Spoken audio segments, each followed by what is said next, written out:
নমস্কার, কলিস cooking with লাইফস্টাইলে আপনাদের অনেক অনেক স্বাগত জানাই। আজকে আমি আপনাদের সামনে নিয়ে হাজির হয়েছি কষা কষা ঝাল ঝাল আলুর দমের রেসিপি নিয়ে। এইভাবে একবার কষা আলুর দম বানিয়ে দেখুন, মাছ মাংস ফেলে খাবেন। আর এই রেসিপিটি গরম ভাত, রুটি, লুচি, পরোটা সবেতেই কিন্তু দুর্দান্ত লাগে খেতে। আর ঘরোয়া কিছু উপকরণেই কিন্তু রান্নাটা হয়ে যায়, আর খেতেও কিন্তু দারুণ টেস্টি হয়। তো চলুন রেসিপিটি শুরু করা যাক। তো বন্ধুরা, এখানে আমি ছোট যে আলু হয়, নতুন আলু, সেই আলুগুলো সেদ্ধ করে খোসা ছাড়িয়ে নিয়েছি। আর ছোট আলু দিয়ে রেসিপিটা ভালো হয়। এখানে কিছু মশলা রেডি করে নেব। 3টে কাঁচা লঙ্কা নিলাম, কয়েক কোয়া রসুন নিয়েছি, দিয়ে দিচ্ছি আদা, আর দেবো এখানে গোটা গরম মশলা। গোটা গরম মশলা এই মশলার সঙ্গে একবার পেস্ট করে দেবেন, খেতে বেশি ভালো হয়। কয়েকটা গোলমরিচ দিয়ে দিলাম, গোলমরিচ দিলে কিন্তু ভীষণ টেস্টি হয় রেসিপিটি। আর দিলাম হাফ চামচের মতো গোটা জিরে। একটু জল দিয়ে সুন্দর একটা মিহি পেস্ট করে নিয়ে ফিরে আসব। তো বন্ধুরা দেখুন, মশলাটা কত সুন্দর বেটে নিয়েছি। এবারে চলুন কড়াইয়ের কাছে চলে যাওয়া যাক। কড়াইতে দিয়ে দিচ্ছি সর্ষের তেল 1 চামচের মতো। তেলটা ভালো করে গরম করে নেব। তেলটা ভালো করে গরম করে নিয়েছি, আর কড়াইয়ের গায়ে একটু ছড়িয়েও নিয়েছি। এবারে সেদ্ধ করে খোসা ছাড়ানো নতুন আলু দিয়ে দিলাম। আলুটা একটু ভেজে নেব, তাহলে আলুর দমের টেস্টটা ভীষণ ভালো হবে, আর আলুও খেতে ভীষণ ভালো লাগবে। এবারে একটুখানি নুন দিয়ে দিচ্ছি, আর দিয়ে দেব হলুদ গুঁড়ো। এতে কালারটা ভীষণ ভালো হবে আলুর। তো নুন হলুদ দিয়ে ভালো করে আলুগুলো একটু লাল লাল করে ভেজে নেব। আর গ্যাসের ফ্লেমটা এখন মিডিয়াম টু লো হিটে আছে, হাই ফ্লেমে ভাজছি না। আর আলুর দমের আলু সেদ্ধ করার পরে একটু যদি ভেজে নিয়ে রান্না করেন, খেতে বেশি ভালো হয় বন্ধুরা। তো আলুগুলো বন্ধুরা আমি সুন্দর করে লাল লাল করে ভেজে নিয়েছি, আশা করি আপনারা দেখেই বুঝতে পারছেন।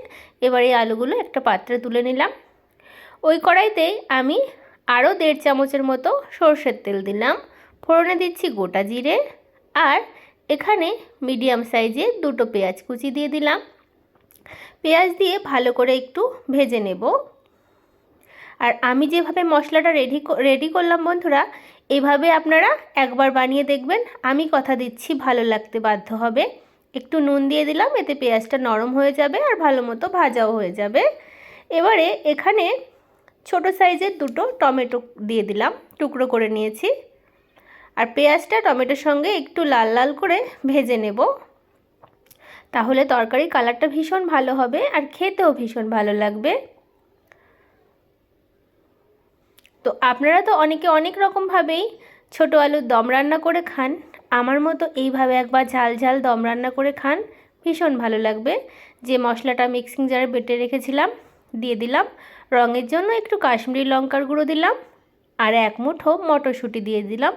আর স্বাদ মতো নুন, পরিমাণ মতো হলুদ গুঁড়ো দিয়ে ভালো করে কষিয়ে নেব। আর বন্ধুরা, যেহেতু শীতের নতুন আলুর দম, তো মটরশুঁটি, টমেটো এইগুলো পড়লে কিন্তু টেস্ট কিন্তু দ্বিগুণ হয়ে যায়।